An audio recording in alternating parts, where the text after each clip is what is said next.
Hello everyone, जय हिंद दोस्तों। आपके अपने यूट्यूब चैनल जीएस पाठशाला बाय एम तुषार में आप सभी का हार्दिक स्वागत है।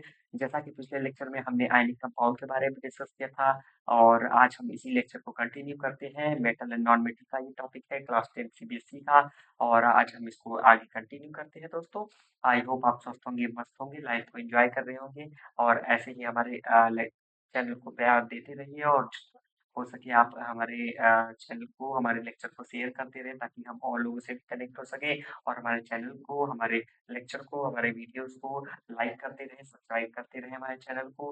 और चलिए स्टार्ट करते हैं बिना देर किए हुए हम अपना टॉपिक। आज हम टॉपिक पढ़ेंगे ऑकरेंस ऑफ मेटल्स के बारे में और इसी के बारे में हम डिस्कस करेंगे दोस्तों। ऑकरेंस ऑफ मेटल्स, मेटल्स मिलता कहाँ है या इनका ऑकरेंस कहाँ पे पाए जाते हैं। तो मेनली ज़्यादातर मैंने बता दिया था कि क्या है अर्थ क्रस्ट अर्थ क्रस्ट ही एक ऐसा मेजर सोर्स है मेटल्स का जहाँ पर ये पाए जाते हैं और सी वाटर में भी ये कंटेन रहते हैं जैसे कि सोल्यूबल सॉल्ट्स के फॉर्म में सोडियम क्लोराइड, मैग्नीशियम क्लोराइड और बहुत सारी चीजें। ठीक है दोस्तों, तो एलिमेंट और कंपाउंड, जो भी एलिमेंट या कंपाउंड है वो नेचुरली अगर होते हैं कहाँ से, अर्थ क्रस्ट से, जिनको हम क्या बोलते हैं, मिनरल्स बोलते हैं। At some places minerals contain a very high percentage of particles particular metals, and the metals can be profitably extracted from it।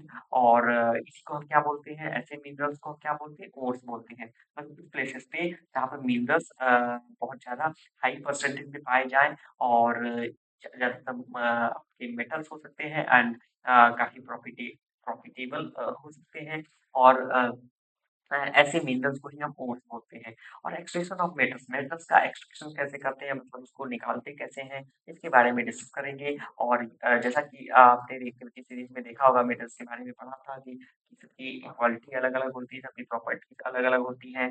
ठीक है, तो metal extracted from its ore, कहाँ से ये एक्सट्रैक्ट किया जाता है, ओर से किया जाता है।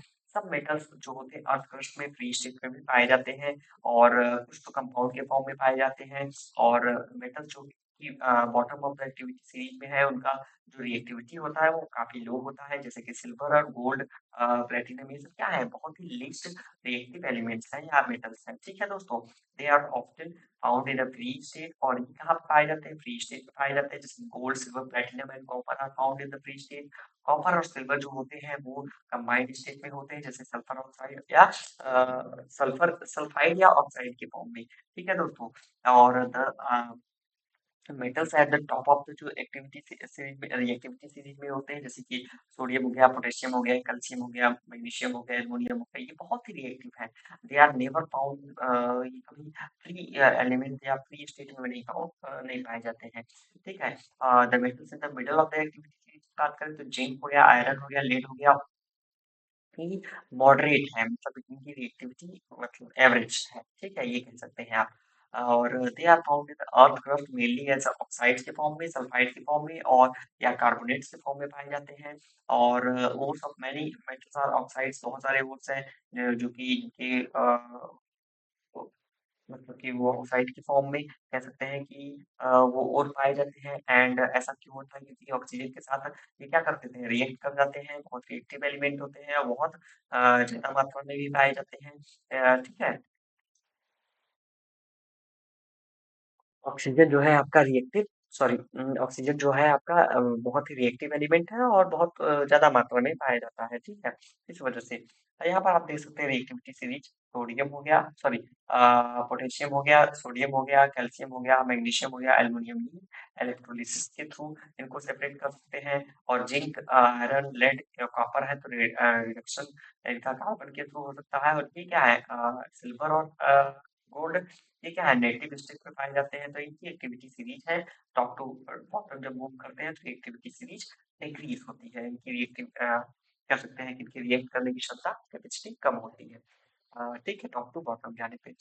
तो आई होप आपको ये लेक्चर समझ में आया होगा और आप हमारे चैनल को लाइक करिएगा, सब्सक्राइब करिएगा और जितना हो सके शेयर करते रहिए दोस्तों। ठीक है, चलिए नेक्स्ट पढ़ते हैं हम। तो on the basis of reactivity हम क्या कर सकते हैं, जितने भी ग्रुप ऑफ मेटल्स हैं थ्री कैटेगरीज में डिवाइडेड है, जैसे metal of low reactivity, metals of medium reactivity, metals of high reactivity. इसका अलग अलग वो है और इनको एक्सट्रैक्ट करने का एक्सट्रैक्शन की जो प्रोसेस होता है वो अलग होता है। ठीक है? तो प्योर मेटल ज़्यादातर कहाँ से पाए जाते हैं? ओर्स के फॉर्म में, तो उन्हीं का के बारे में पढ़ते हैं कि ओर्स क्या है। तो ओर्स क्या कंसंट्रेशन ऑफ ओर्स है, जैसे कि मेटल्स हाई एक्टिविटी जो है वो इलेक्ट्रोलिसिस के थ्रू मोल्ड किए जाते हैं, फिर उसके बाद प्योर मेटल्स के फॉर्म में वो एक्सट्रैक्ट कर लेते हैं, वहाँ से निकाल लेते हैं।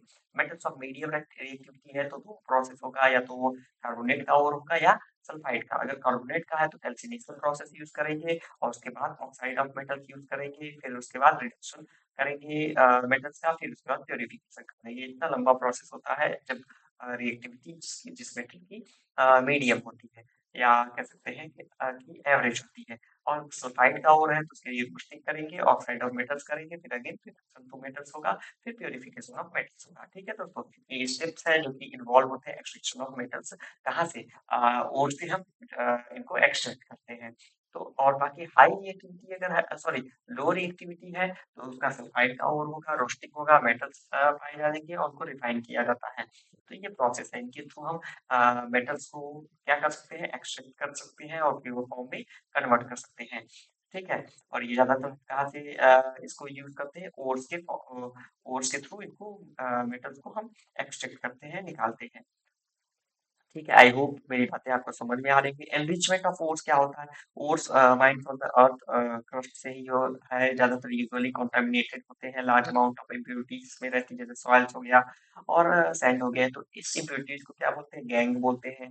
ठीक है? और ये इम्प्योरिटी रिमूव करना पड़ता है from the ore prior to the extraction of the metals. और ये प्रोसेस होता है जो removing of gangue from the ore are based on the differences between its physical and chemical properties. इसकी फिजिकल और केमिकल प्रॉपर्टीज के पे depend करता है। ठीक है, बेस्ड है बॉन्ड और के डिफरेंट सेपरेशन है, टेक्निक है जिसके थ्रू हम क्या कर सकते हैं? मेटल्स को ओर से एक्सट्रैक्ट कर सकते हैं। ठीक है दोस्तों, आई होप मेरी बातें आपको समझ में आ रही होगी। आप चैनल को लाइक करिएगा, सब्सक्राइब करिएगा और जितना हो सके आप शेयर करें ताकि हम और लोगों से भी कनेक्ट हो सके। और आज के लिए हम अपने लेक्चर को टॉपिक को यहीं समाप्त करते हैं और नेक्स्ट लेक्चर में नए जोश के साथ अगेन हम लेक्चर को कंटिन्यू करेंगे और इस चैप्टर को कंप्लीट करने की पूरी कोशिश करेंगे। ठीक है दोस्तों, चलिए, धन्यवाद आप सभी का। जय हिंद दोस्तों।